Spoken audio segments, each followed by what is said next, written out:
This is Democracy Now!, democracynow.org, The War and Peace Report. I'm Amy Goodman. Today, in this special broadcast, we begin with the words of Frederick Douglass. Born into slavery around 1818, Douglass became a key leader of the abolitionist movement. On July 5, 1852, in Rochester, New York, Frederick Douglass gave one of his most famous speeches, "What to the Slave is Your 4th of July?" He was addressing the Rochester Ladies Anti-Slavery Society. This is James Earl Jones reading the historic address during a performance of Voices of a People's History of the United States. It was co-edited by Howard Zinn. The late great historian introduced the address. Frederick Douglass, once a slave, became a brilliant and powerful leader of the anti-slavery movement. In 1852, he was asked to speak in celebration of the 4th of July. Fellow citizens, pardon me and allow me to ask, why am I called upon to speak here today? What have I, or those I represent, to do with your national independence? Are the great principles of political freedom and of natural justice embodied in that Declaration of Independence extended to us? And am I, therefore, called upon to bring our humble offering to the national altar and to confess the benefits and express devout gratitude for the blessings resulting from your independence to us?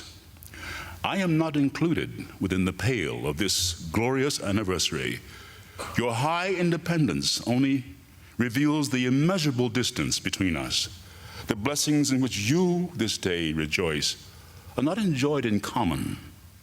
The rich inheritance of justice, liberty, prosperity, and independence bequeathed by your fathers is shared by you, not by me. The sunlight that brought life and healing to you has brought stripes and death to me. This 4th of July is yours, not mine. You may rejoice, I must mourn. To drag a man in fetters into the grand illuminated temple of liberty and call upon him to join you in joyous anthems were inhuman mockery and sacrilegious irony. Do you mean, citizens, to mock me by asking me to speak today? What to the American slave is your 4th of July? I answer, a day that reveals to him more than all other days of the year the gross injustice and cruelty to which he is a constant victim. To him, your celebration is a sham. Your boasted liberty, an unholy license. Your national greatness, swelling vanity. Your sounds of rejoicing are empty and heartless. Your denunciation of tyrants, brass-fronted impudence. Your shouts of liberty and equality, hollow mockery.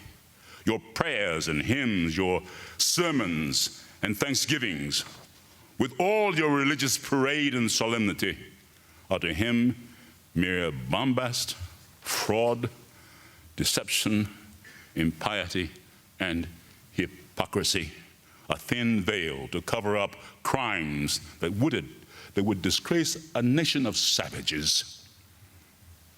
There's not a nation of the earth guilty of practices more shocking and bloody than are the people of these United States at this very hour.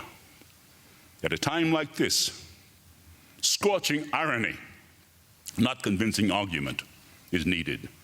Oh, had I the ability and could reach the nation's ear, I would today pour forth a stream, a fiery stream of biting ridicule, blasting reproach, withering sarcasm, and stern rebuke. For it is not light that is needed, but fire. It is not the gentle shower, but thunder. We need the storm, the whirlwind, the earthquake. The feeling of the nation must be quickened. The conscience of the nation must be roused. The propriety of the nation must be startled. The hypocrisy of the nation must be exposed, and the crimes against God and man must be proclaimed and denounced. James Earl Jones reading the words of Frederick Douglass.